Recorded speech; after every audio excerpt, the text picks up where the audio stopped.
Ela tem se destacado como uma das mais atuantes parlamentares da Câmara Federal. Relatou com firmeza o pacote antifeminicídio. Foi a única parlamentar de Mato Grosso a votar favoravelmente à taxação de grandes fortunas. E, apesar de estar num partido de direita, tem assumido um papel progressista em temas relevantes para a sociedade. Eu recebo hoje, com muita alegria, a deputada federal Gisela Simone. Muito obrigado por sua presença, muito obrigado por ter aceitado o convite para estar aqui no Nossa República. A honra é toda minha, Mauro Camargo, está mais uma vez com você nesse programa, né, que tem levado informações importantíssimas de todo o nosso estado de Mato Grosso. Né, uma honra poder participar e compartilhar um pouco, né, transparência aí do nosso mandato, de como está Brasília, Mato Grosso, nessa conjuntura política aí do nosso país. Eu que agradeço mais uma vez, porque a senhora tem tido um discurso muito lúcido, uma visão política muito clara, muito centrada, me parece que tenha contribuído bastante, porque a gente vive um momento conturbado, né? Quer queira, quer não, a gente vive um momento de extremos, né? De muita manipulação de informação, de muita fake news, de uma disputa muito acirrada, e acaba que é preciso pessoas com bom senso e com um comportamento mais tranquilo, né? Para poder ter a responsabilidade de tocar os destinos do Brasil. Eu queria que a senhora, inicialmente, avaliasse esse ano de 2024, que está terminando, como é que a senhora viu esse ano, como é que a bancada se comportou, de que maneira o Congresso Nacional se posicionou e como é que a senhora vê as questões políticas aí do nosso país em 2024. Veja bem, Mauro, realmente nós vivemos aí um momento ali dentro do Congresso Nacional de muita polarização, né? Se isso acontece no dia a dia das famílias, nos grupos de WhatsApp, ali dentro do Congresso Nacional, a gente vive isso com muita intensidade, né? E isso eu acredito que é muito ruim para o país, a minha avaliação, porque vejam que é muito ruim quando você vê do seu lado um parlamentar votar contra ou a favor, porque a iniciativa de um determinado projeto de lei, ele veio de alguém porque ele veio da esquerda, eu sou da direita, então eu não voto. Ou ele veio da direita, eu sou da esquerda e eu não voto. Acredito que nós perdemos muito tempo discutindo aí essa pauta ideológica, né? E os problemas reais do Brasil muitas vezes acabam ficando em segundo plano, o que é muito ruim, né? Porque a gente acaba não atingindo o resultado. Então, eu entendo aí que Mato Grosso hoje é um estado, né, que tem vivido um campo ideológico muito da direita, né, tem os seus valores e a sua importância a isso, mas vejam que nós temos, por exemplo, problemas sociais, né, que muitas vezes quando você defende pautas sociais, automaticamente você é rotulado de esquerda, né? E vejam que é um problema para todos, né? Nós já ouvimos aí muitas pessoas da própria direita dizer, né, que quando se vai numa fila de hospital, né, para ser atendido pelo SUS, ali você não importa se é da direita, se é da esquerda, o que precisa é ter o atendimento. Então, dentro dessa prática, né, de trazer resultados positivos para a população, que eu tenho pautado o meu mandato, né, de poder votar aí naquilo que eu acredito que faz sentido para o país e para as pessoas que vivem nos municípios, do que exatamente se isso acomoda na pauta da direita ou da esquerda, né? Então, dentro desse contexto, né, em algumas situações, né, as pessoas me veem aí votando, né, a favor, muitas vezes aí do marco temporal, né, o que seria uma pauta da direita, mas, ao mesmo tempo, me veio, como você anunciou, votando aí a favor da taxação das grandes fortunas, que, em tese, para alguns, é uma pauta da esquerda. Mas tudo isso, né, eu tenho levado em consideração qual é, na verdade, o retorno que isso causa do ponto de vista técnico para as pessoas que vivem.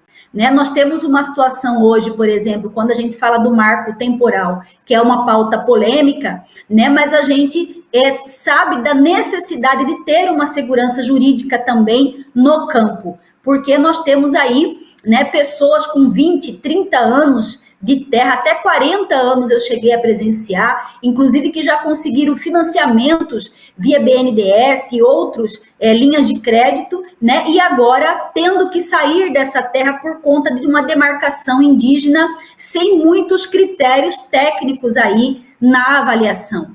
Né? Por outro lado, nós temos situações como essa de um país que tem boa parte da população hoje vivendo de benefícios sociais, seja como Bolsa Família, seja por conta de um período de defeso da pesca em que recebe um benefício do governo social, seja por uma questão de saúde que recebe lá um BPC, como é o caso hoje das pessoas com deficiência, né? E você vê a grande maioria votando contra a taxação das grandes fortunas, ou seja, quem paga todos esses impostos, então, é a grande classe média, é a grande classe baixa do nosso país que continua pagando. Então, pautas aí que são muitas vezes votadas de uma forma que não, na verdade, acabam não tendo relevância ou não tendo justificativa técnica para o voto acontecer.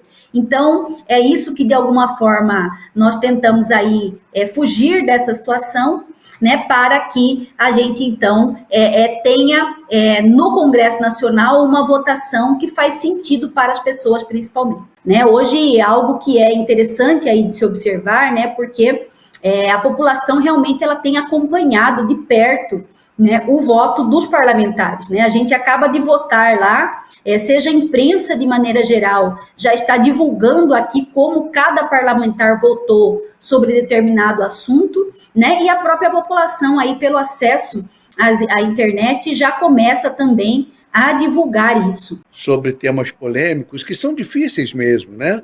Como a questão do marco temporal. A gente sabe que tem um lado que todos nós, a sociedade brasileira, tem uma dívida enorme com os povos indígenas, que ao longo de desde o descobrimento, vem sofrendo, né, uma série de violências, de perder terra, de morrer por doenças, enfim, a miséria mesmo, com que, né, a devastação ambiental que reduz a capacidade das nações indígenas de buscar o alimento da maneira tradicional deles, enfim.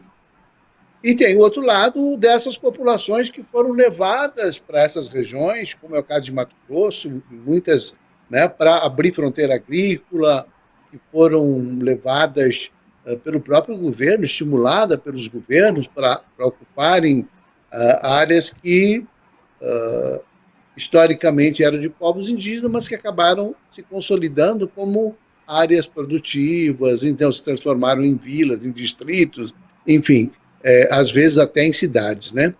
Então é uma decisão difícil realmente de tomar partido. Era preciso encontrar um meio termo. Eu nem falo sobre a questão da segurança jurídica, porque a segurança jurídica tem que valer para os dois lados, tanto para os índios como para os não índios, né? Me parece que isso seria o correto. E alguém, nessa discussão, acaba perdendo, né? Então, seria importante mesmo que o Congresso Nacional tivesse o bom senso de buscar um caminho que nem tanto ao céu, nem tanto ao mar, que pudesse atender todas as populações, né? Tanto essas prejudicadas ao longo da história, quanto a população não índia, e se vê hoje na contingência de perder tudo que construiu ao longo de uma vida, né? São difíceis essas decisões. É isso, Mauro, que tem dado essa abertura, né, esse radicalismo para o próprio STF, né, que se critica tanto por esse ativismo judicial, mas muitas vezes projetos de lei aprovados dentro de uma questão ideológica unicamente e que, na hora da aplicabilidade, acaba se requerendo a intervenção do Poder Judiciário e quando ele julga, né, se diz, né, pela linguagem aí de um grande público, de que ele atropela o Congresso Nacional, né? Mas é exatamente aí, por essas pautas que acabam, muitas vezes, sendo muito radicais na sua postura, sem considerar, muitas vezes, o fato concreto, né? Porque é claro que quando você, né, eu sou formada em direito, sou advogada, então quando nós estudamos aí o direito, né, nós estudamos que a verdadeira justiça é dar a cada um aquilo que é seu. Quando você põe uma regra padrão para todos, é aquilo que você falou. Muitas vezes você vê muitas pessoas prejudicadas nesse contexto. Eu tenho uma pequena divergência em relação à sua fala. Eu acho assim, que essa coisa de ativismo judicial, talvez até possa existir pontualmente em uma coisa ou outra, mas o que eu acho que existe de verdade é um protagonismo do Supremo Tribunal Federal por conta da própria Constituição. Na verdade, a Constituição permite que qualquer tema, desde que tenha o fundo constitucional, chegue lá. De briga de vizinho a divisão territorial do Estado. Quer dizer, tudo acaba chegando, batendo as portas do Supremo. E é inevitável que o Supremo, provocado, tenha que se manifestar. Então, eu vejo mais como um protagonismo decorrente da própria Constituição, da própria atribuição do Supremo, né, do que propriamente um ativismo político, um ativismo, eu tenho lado, eu não tenho lado, eu sou de esquerda, eu sou de direita.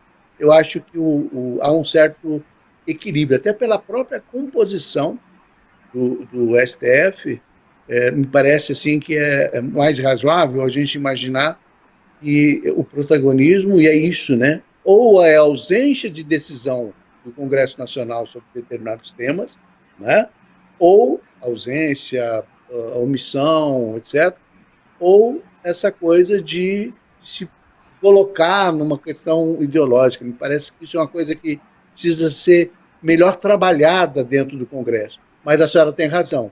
Essa polarização hoje tira um pouco a capacidade de raciocínio das pessoas. E a discussão é muito rasa, né? Quer dizer, você Exato. não... É raso, você tá... É isso que a senhora falou, que chega a ser vergonhoso para um Congresso Nacional, essa ideia de que você vota contra porque o outro é do outro lado, né? Você não vota contra porque eu tenho convicção do tema, da ideia, daquilo que está sendo discutido, não vota porque é bom ou porque é ruim para a sociedade, né? Mas vota por uma ideologia que não... um processo, uma visão ideológica que muitas vezes é absolutamente distorcida, né? Impressionante isso. Mas, olha, eu tenho acompanhado a sua atuação, nós todos da imprensa em Mato Grosso temos acompanhado a sua atuação lá na Câmara Federal, e são duas mulheres que a gente, de uma maneira geral, passou a admirar muito. A senhora na Câmara Federal e a senadora Margarete Guzzetti, por conta de um desempenho inteligente, um comportamento lúcido, eu diria progressista, não no sentido ideológico, tá, gente, mas no sentido da gente avançar em certas bandeiras que são importantes. Ser contra o feminicídio e trabalhar contra o feminicídio é, no mínimo, humanitário, quer dizer, no mínimo que você... né? E tem gente que acha que isso é uma aberração. Aliás, a senhora foi relatora desse projeto de lei lá da senadora Guzzetti. Como é que os seus pares, de uma maneira geral, no Congresso, com essa questão ideológica tão forte, como é que a senhora enfrentou esse debate? Porque não deve ter sido fácil, né? Defender um rigor maior de uma lei que proteja as mulheres. Então, importante sua pergunta, né? Porque Infelizmente, se está criando um chavão aí de que pautas, né, de você tratar da pauta das mulheres, da questão da pauta da igualdade racial, de você tratar de servidor público, na verdade, são pautas aí que, na verdade, não deveriam ter aí a sua repercussão, são mimimi e fatos nesse sentido, que não é verdade. Né? Nós estamos aí no país em que as taxas de feminicídio ano a ano aumentam, Mato Grosso aí com destaque de ser um dos estados com a maior taxa de feminicídio do país, né? E vejam que, como mulher, né, a gente tem até um dever ampliado, eu digo, de poder ter como bandeira essa pauta, assim, do combate ao feminicídio, né? E vejam que quando se teve a ideia do projeto, né, desse projeto de lei, a senadora Margarete Busetti, que tem o nosso reconhecimento aí pela autoria, né, mas ao mesmo tempo nós sabemos aí que se tentou algumas artimanhas para não passar. Primeiro porque muitos acreditavam que ter aí o primeiro código, o primeiro delito do Código Penal não deveria ser o feminicídio, né? Deveria ser o homicídio como um todo, né? O que desprezando a questão peculiar aí do momento que nós vivemos no Brasil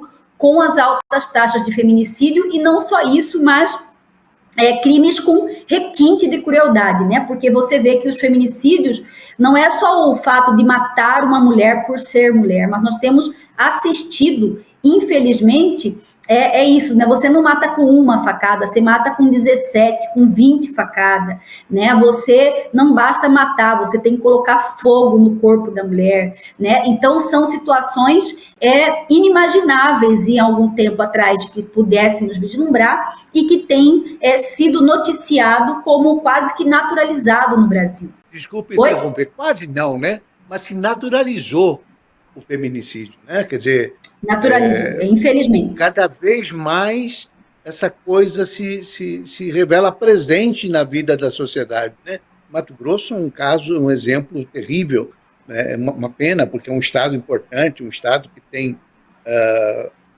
extremamente progressista na questão econômica, na questão até na questão ambiental, apesar dos pesares, né? Mas no caso do feminicídio é realmente assombroso. E aí a gente percebe que essa coisa machista, essa coisa misógina, essa coisa que é uma coisa estrutural mesmo, né? E que aflorou de uma forma muito descarada, vamos dizer assim, né? Para seguir aí então, a linha, né? E o que nos fez entender, né? Porque é claro que eu tenho a percepção, sim, de que o aumento de pena por si só não é a única solução. Mas a gente sabe que um inibidor de conduta errada é você ter uma punição, exatamente para o sujeito pensar antes de fazer, né? Que não vale a pena, né? Porque ele terá consequências. Então, essa primeira meta foi de fazer com que o feminicídio se tornasse um crime autônomo também, para que porque hoje muitas mulheres morrem aí, e na verdade acaba sendo colocado simplesmente como homicídio, né? Então, a gente entende que há uma subnotificação com relação a essas taxas ainda, que daqui para frente nós entendemos que pode ser um número mais real, mais próximo da realidade, e essa situação da pena aumentada, além dessa situação de nós termos aí a perda do pátrio poder como uma das consequências, né? Nós temos aí esses homens que, depois de cometer o feminicídio e que conseguiam rapidamente sair com uma fiança e terem liberdade, ainda iam brigar pelos avós pela guarda dos filhos, o que não dá para aceitar, né? Nós temos essa situação da perda do cargo público ou mandato eletivo, né, de não assumir um concurso público, né? Então, medidas aí que importantes junto com a questão da pena, tudo isso para demonstrar essa questão da punição, né? Porque é um crime grave, reprovado pela sociedade, mas que precisava isso estar claro na lei. Falando desse projeto da senadora Margarete Duterto, que a senhora foi relatora e relatou com maestria, porque saiu uma lei extremamente consistente, extremamente razoável, quer dizer, e sem ponta para interpretações, né, diversas. Então, assim, primeiro, o crime autônomo. Segundo, uma série de situações derivadas desse crime, como é o caso que a senhora relacionou aí, do sujeito que mata a mulher e aí reivindica ainda a tutela dos filhos. Quer dizer, algo completamente inaceitável, né? Enfim, eu queria saber o seguinte, dá para avançar mais ainda com o Congresso, ou a senhora acha que o Congresso vai conseguir avançando pontualmente nessas questões? Porque foi uma surpresa, na verdade, a aprovação desse projeto. Tanto a aprovação no Senado, quanto a aprovação na Câmara. Por conta justamente desse conservadorismo, que ser conservador não é nenhum problema. O problema é você ser conservador ao extremo, né? Você tem uma posição extremista em relação a comportamentos humanos, né? E a mulher sempre ser colocada numa condição subalterna, que não tem direito a nada, né? E as mulheres aí mostrando que não, né? Como é que a senhora vê isso? Quer dizer, essa coisa das mulheres assumirem essas bandeiras, enfrentarem o machismo, enfrentarem o preconceito, enfrentarem a misoginia, enfim, e assumirem posições e aprovar no Congresso Nacional com uma larga quantidade de parlamentares com essa visão mais conservadora. Então, realmente foi uma grande luta, porque, como você disse, é uma lei de muito impacto. Ela traz aí alterações em 6 normas hoje existente no Brasil, que é não só o Código Penal brasileiro, mas a Lei de Execução Penal, a própria Lei Maria da Penha sofre alterações, a Lei de Crimes Hediondos, né, porque agora o feminicídio é um crime hediondo, o que inibe também essa questão do pagamento de fiança para você poder sair aí no cometimento do crime de feminicídio, né? Nós temos aí na execução penal, por exemplo, que qualquer benefício que eventualmente o preso tenha, né, com a questão seja da saída temporária ou algo nesse sentido, que ele sai com tornozeleira eletrônica, né? E isso se deu graças a esse movimento, né, que eu posso dizer aí das mulheres dentro da Câmara e fora da Câmara. Porque, como você disse, né, embora do ponto de vista dos fatos acontecendo no dia a dia, disso se tornar uma manchete já, infelizmente, corriqueira na imprensa nacional, para nós, mulheres, principalmente, é repugnante ver, né, o tratamento, né, desses homens, já que mais de 55% dos agressores são companheiros, ex-companheiros, maridos, ex-maridos das mulheres, cometendo esse tipo de crime. Então, vejam que essa pressão é realizada dentro da Câmara, né? E aqui em Mato Grosso, né? Quando eu me juntei aí junto a Margarete Busetti, né? Em razão dos fatos que estavam acontecendo, falou, não, toca lá no Senado, que aqui na Câmara eu dou meu jeito, né? E a gente bateu de porta em porta, líder por líder, para conseguir primeiro a assinatura para ir para o regime de urgência, né? Embora mesmo assim, com o regime de urgência aprovado, o projeto continuou andando, então passou por 2 comissões, que foi a Comissão da Mulher, que foi a Comissão de Segurança, né? E aí nós conseguimos levar para plenário.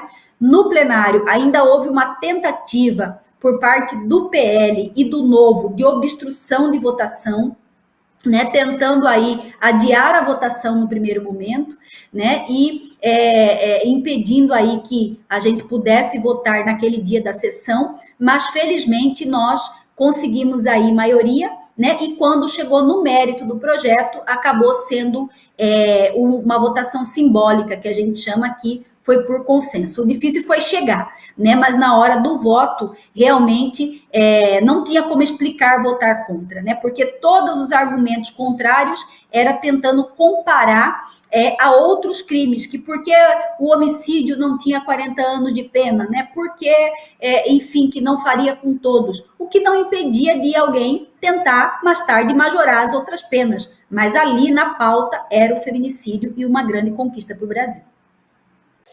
Mais uma vez, uma discussão rasa, né? Sem menor sentido essa discussão. Mas, olha, a propósito dessa colocação sua, a gente observa que há, na própria bancada de Mato Grosso, certas divergências, né? E a senhora caminha meio solitária aí, embora seja bem posicionada, é presidente do União Brasil em Cuiabá, a senhora defende a maioria das teses, mas ela tem um comportamento assim, absolutamente racional no que diz respeito à realidade do país.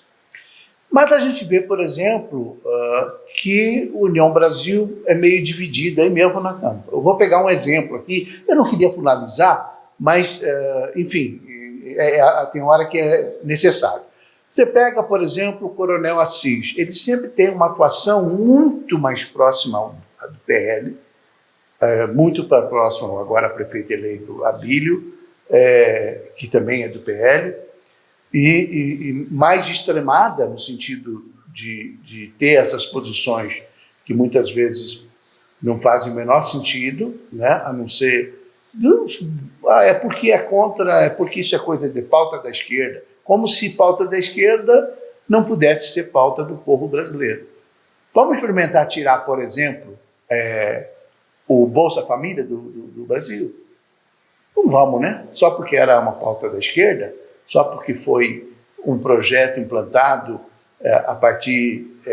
aliás, nasceu um pouco antes, né? Nasceu lá com o Fernando Henrique, mas foi efetivamente criado, implantado no governo do PT. Vai tirar isso do povo brasileiro? Então, eu lhe pergunto assim, como é que é essa convivência na bancada com posições que às vezes não se sustentam na racionalidade, no mínimo do bom senso? Então, realmente a convivência não é fácil, né? E às vezes a gente mesmo entendendo que está fazendo certo, parece que a gente está errado, né? Porque você acaba ficando sozinha nas votações. E aí, eu dou dois exemplos aqui claros, né? Que também são aí desse ano, né? Que nós tivemos a questão, por exemplo, da soltura lá do Chiquinho Brazão, né? Em que eu votei para que ele permanecesse preso, né? Porque vejam que o assassinato da Marielle, independente de ser Marielle ou não, é algo que não pode ter, na minha visão, nenhum corporativismo de qualquer classe que seja, né? A pessoa tem que ser punida exemplarmente, né, por um crime como esse, ou minimamente se dar condições, né, para que a justiça trabalhe, né? Essa situação. Crime, não né? Dá para ficar passando pano, né? Não dá, né? Não dá para você, que é isso que eu falo que às vezes as pautas se chocam, né? Porque a extrema-direita que briga tanto para máximo de punição, para o máximo de penalidade, de tratar bandido como bandido, né? Então, bandido bom, tem até onde bandido bom é bandido morto, algo nesse sentido, e quando chega em alguém que é próximo, as regras mudam. Isso não pode acontecer, né? Então, tem que ter uma sensatez aí nisso. Né? Uma outra situação também, né? Vamos colocar aí algo que criou uma comoção praticamente nacional, que é aquele PL que fala da questão do estupro lá, que você tem os estupradores, né? A mulher vítima do estupro com uma pena maior do que o próprio estuprador no Brasil. Algo que é inimaginável aí você ter apoio, né? Para aprovação, e que também acabei votando diferente aí, por exemplo, do Assis aqui, né, que você está comparando União com União Brasil mesmo. Então, o que eu vejo que é muito importante é isso que eu já disse aqui desde o início dessa entrevista.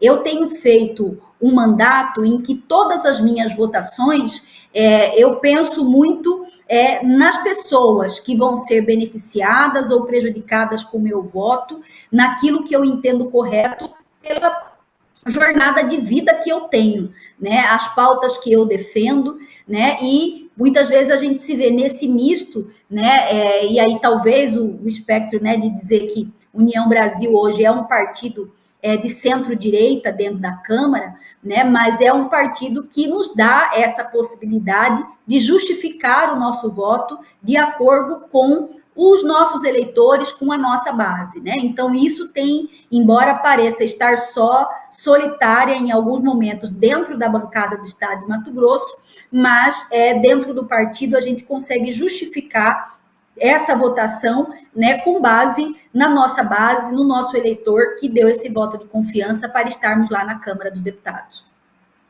Essa falta de unidade que a gente observa no União Brasil, quer dizer, entre diversos parlamentares, existem parlamentares assumidamente de centro-direita, alguns bem mais progressistas do que os outros, e também, dentro do União Brasil, muitos extremistas, né, que estão, me parece assim, que transformam a União Brasil num outro partido, num partido que ele não é de verdade, né, mas que acabam passando isso como se fosse. E aí eu usei o exemplo do Coronel Assis, o próprio Abílio, né, tem uma dificuldade, ele não é do União Brasil, ele é do PL, mas eu digo assim, como da bancada de Mato Grosso, né, muito diferente do que se espera, né, de uma pessoa que tenha uma boa formação. E aí eu queria saber o seguinte, como é que a senhora administra isso? De que maneira a senhora conduz essas coisas dentro da bancada? Eu não lhe convidei para vir no programa sem razão, porque eu vejo na senhora uma pessoa que está acima dessa picuinha ideológica, dessa coisa sem fundamento, né, que acaba sendo extremamente prejudicial para o país. Eu vejo a senhora com uma postura de centro-direita, mas muito equilibrada, muito justa, defendendo teses que são aceitáveis, né? E eu vou dar o exemplo aqui do marco temporal. Se ela ficasse contra ou a favor, o peso é o mesmo, né? Se a gente for pensar de uma maneira, né? Diante da situação. Então não compromete. Agora, ser contra o feminicídio, ser a favor do feminicídio ou de endurecer as regras contra o feminicídio é um negócio inaceitável. Ou ao PL do estupro, que também é um negócio absolutamente inaceitável. Ou a própria taxação dos ricos, das grandes fortunas. Quer dizer, peraí, né? É uma situação que a gente fica preocupado de ver na nossa bancada. E desnecessária, né? Embora a gente tenha o eleitoral conservador, que a gente tenha, mas nem todo mundo é de extrema-direita, né? Exato. Então isso a gente tem, na verdade, hoje a gente se respeita, né? No sentido de não ter aí as ofensas internas dentro da bancada, né? Nós tivemos aí, sendo muito transparente, até umas situações mais constrangedoras, principalmente aí entre o Abílio e o senador Jaime, em algumas situações mais práticas, né? Mas situações que já passaram. Agora Abílio, como prefeito, vai ter um desafio ainda maior para poder fazer a gestão, né? Mas ali, entre nós da bancada, tem prevalecido o respeito no sentido de cada um não criticar aí a posição do outro, né?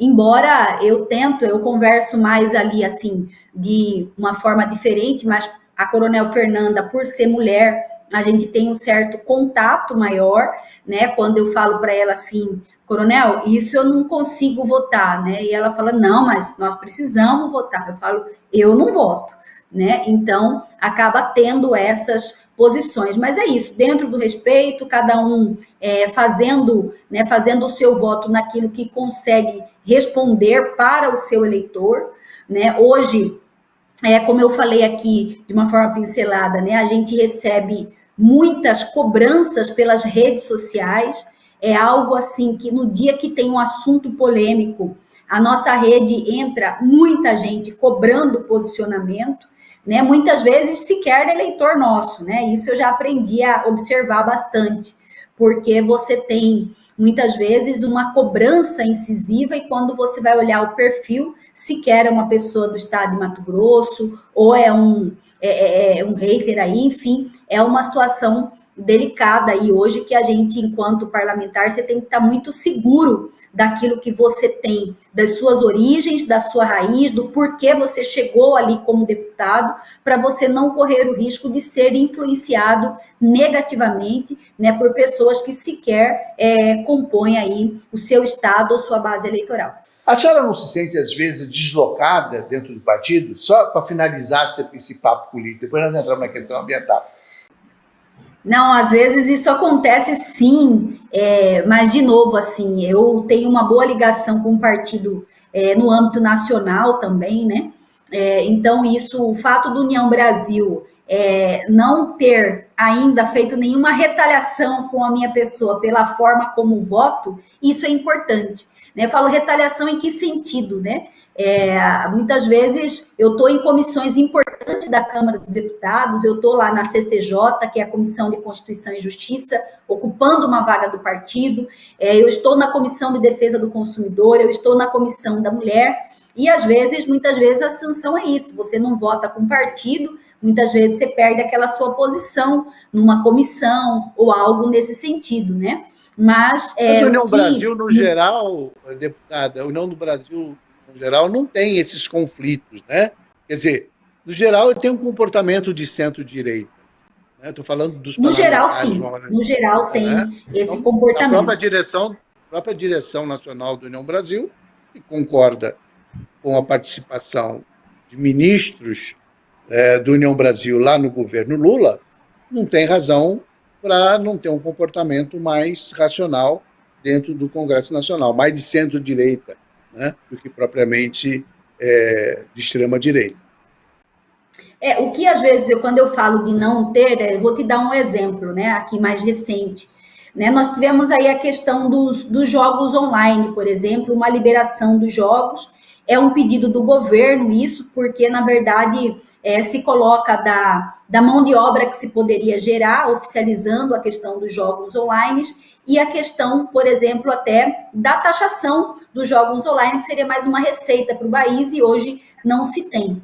É uma pauta que, por exemplo, eu particularmente, até por vir do PROCON, né, da saber do endividamento das famílias, é uma pauta que eu, por exemplo, não concordo com a liberação dos jogos, mas que aconteceu, né, sem o meu voto, mas aconteceu no Brasil. Então, eu estou dizendo que isso, muitas vezes, até por estar com o governo, é uma pauta que, muitas vezes, se coloca como para votar sim, né, e muitas vezes a gente acaba tendo que votar não, por conta das convicções que nós temos do que isso seria ruim para o país, né? Então, é um exemplo. Mas me parece que a sua atitude está absolutamente correta.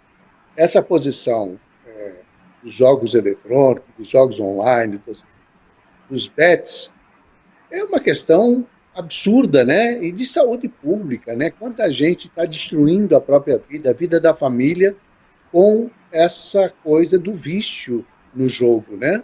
É uma coisa que está muito forte, que prejudica muita gente, não são poucas pessoas.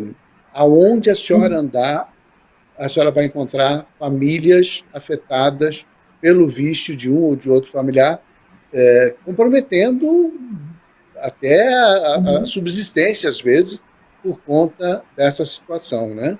Quer dizer, é meio... Exato. Não faz sentido, me parece, ainda com argumentação de receita, ainda com questão de geração de emprego. Existem outros setores da economia que merecem um tratamento. Pega o turismo, por exemplo, que merece um tratamento muito mais enfático do que é dado hoje, né?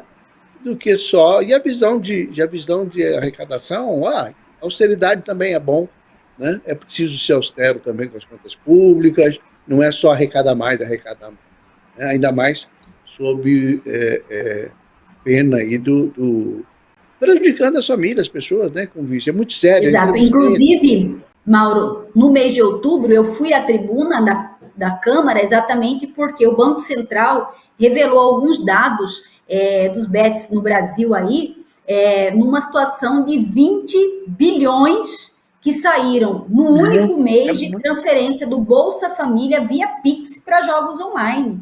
Quer dizer, o Bolsa Família, que por lei é para combater a pobreza, né, que é aí para acabar com a fome no país, nós estamos vendo um desvio de finalidade do recurso, né, o que a gente foi para a tribuna exatamente para manifestar de que deve haver a proibição, né, aí desse tipo de transferência, né, o próprio cartão Bolsa Família programado nesse sentido, e se o governo federal não o fizer, que se tenha lei proibindo esse tipo de situação, porque é dinheiro público, tem finalidade e tem que ser cumprido. E como é que está o andamento dessa discussão, deputado? Então, isso é muito essa sério. situação, o governo federal, com os dados que o Banco Central saiu, apressou aí para fazer a regulamentação que já era para ter acontecido, né? Então, hoje já está no Senado, ainda não chegou na Câmara, né? Mas nós temos uma obrigação de votar ainda esse ano, porque a partir de janeiro de 2025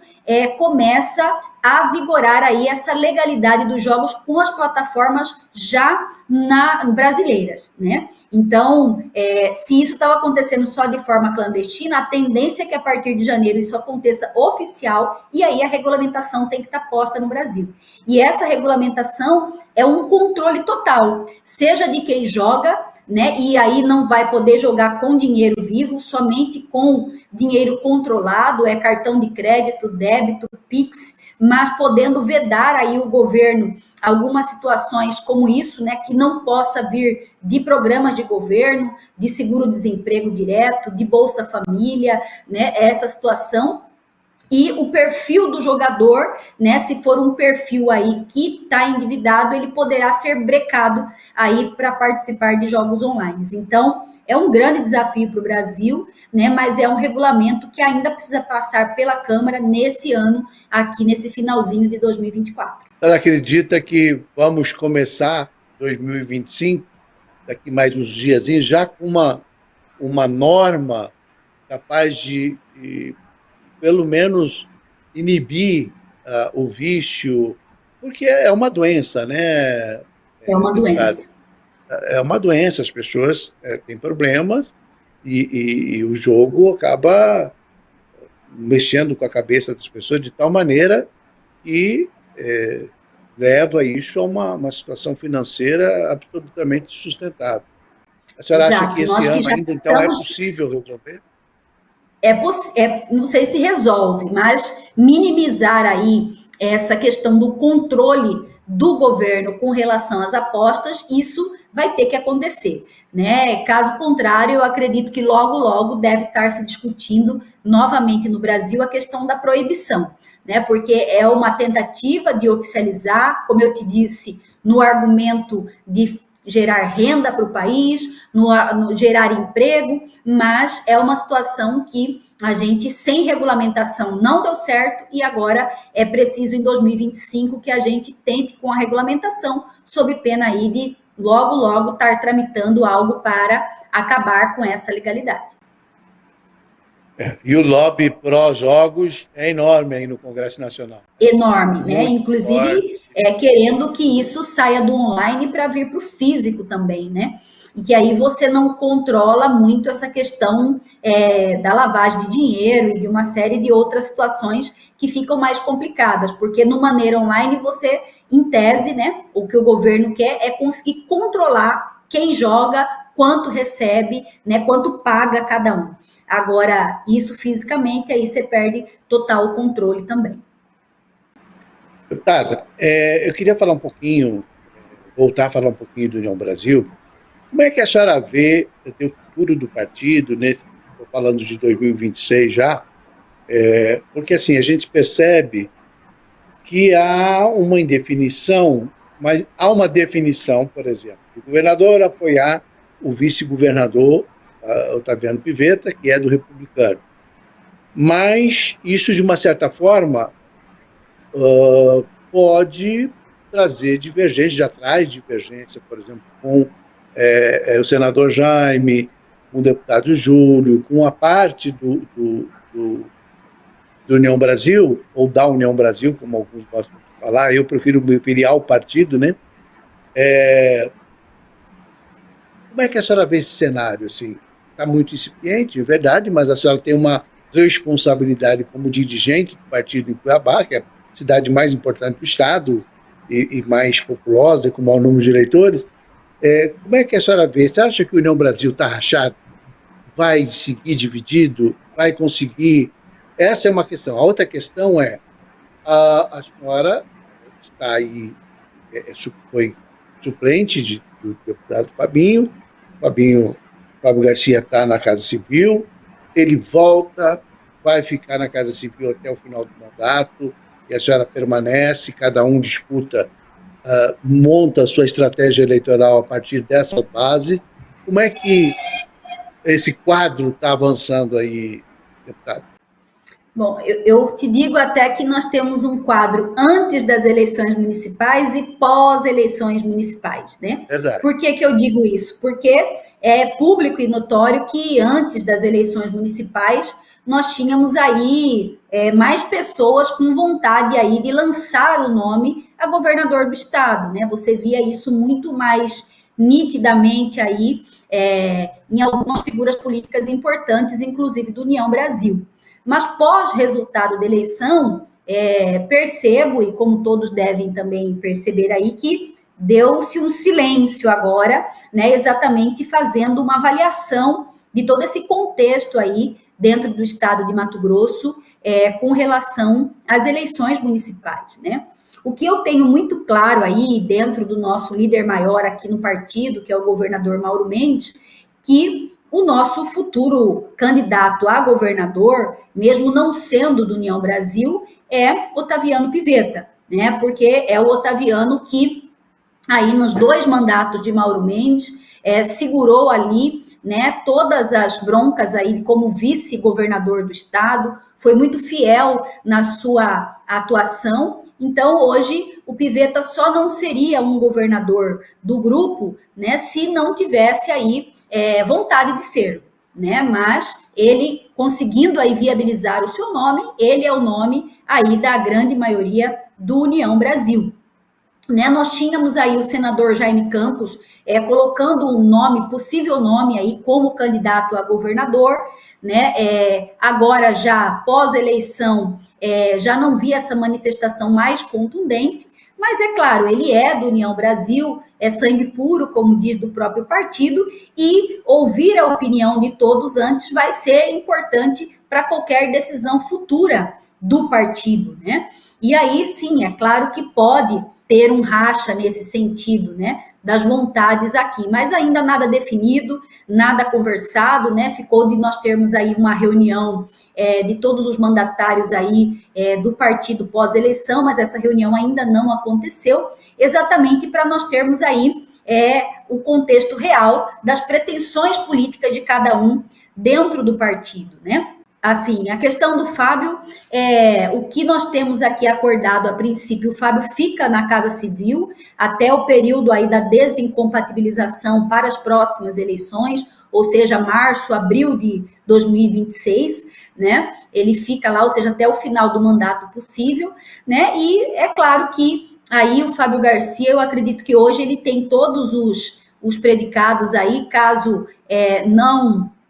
não tenhamos aí o Pivetta candidato a governador, ele é o nome aí nosso para ser um candidato, seja vice-governador do Pivetta, seja para ser o nosso nome a governador do estado de Mato Grosso, né? Fábio Garcia está pronto para isso, né? E ficou aí esses últimos anos junto à Casa Civil exatamente para ainda aprender mais sobre Mato Grosso, então eu acredito que está preparado para isso, né? Mas não sendo possível aí, tem toda essa prerrogativa também de majoritária, de deputado federal novamente, né? Mas como eu te disse, né? Tanto o Mauro o Mauro Mendes quanto o Fábio Garcia são duas pessoas que são resistentes de falar de política antes do período correto aí das eleições, então isso acaba não sendo tão claro para todos do partido, né? Eles não gostam de terminar uma eleição. Nessa trajetória, né, deputada, tem a questão da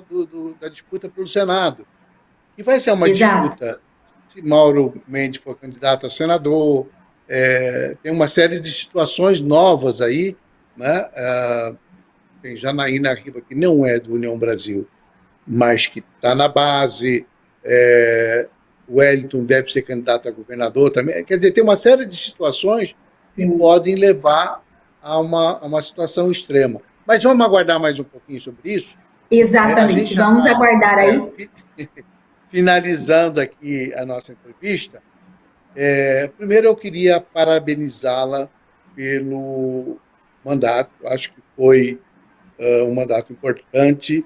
A senhora teve a possibilidade de mostrar para Mato Grosso sua competência, seu compromisso com o Estado, com as coisas importantes da sociedade, e se destacou realmente como parlamentar. Isso é uma coisa que é importante a gente reconhecer. Nós jornalistas somos sempre muito críticos, né? Mas é importante reconhecer quando as coisas caminham bem, né? E de verdade, acho que a senhora, na Câmara Federal, e a senadora Buzzetti, lá no Senado, tiveram uma atuação destacada, importante. E eu queria e por isso que eu lhe convidei para representar e para falar sobre a questão da bancada federal, porque eu acho que foge do extremismo, foge, e aí eu estou falando bem que nossa bancada só tem parlamentares da direita, mas foge dessa coisa extremista, da divisão, do ódio, é uma coisa que não se presta para o Brasil. O Brasil não precisa disso. O Brasil precisa continuar sendo um país unido, enfim. Uma coisa é fazer oposição, outra coisa é você trabalhar com ódio, com a divisão do próprio país, é muito ruim.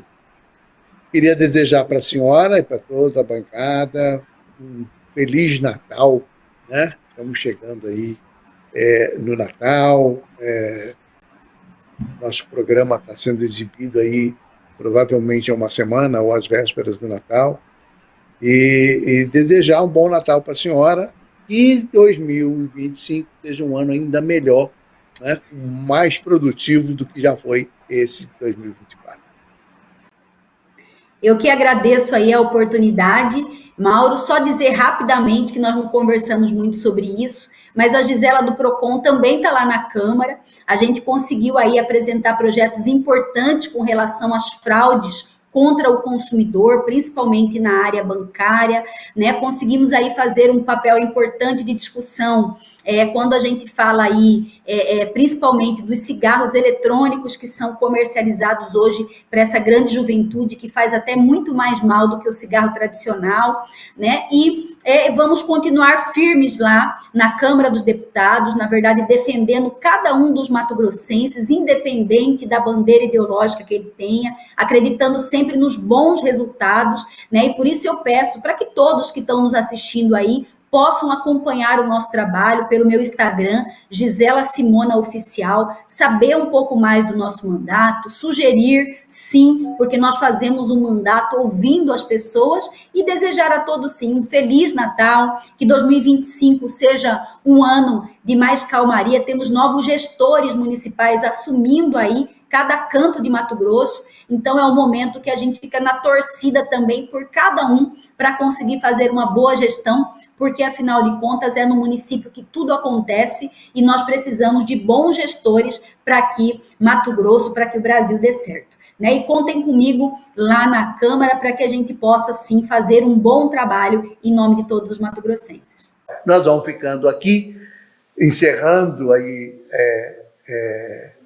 as vésperas do Natal, a nossa República, desejando a todos da família, estejam todos juntos, com muito amor, muita paz, muita prosperidade, um Natal alegre, feliz, sem violência, sem ódio, sem fake news, sem um monte de coisa ruim e só coisas boas. Feliz Natal para você também que nos acompanha. Um grande abraço.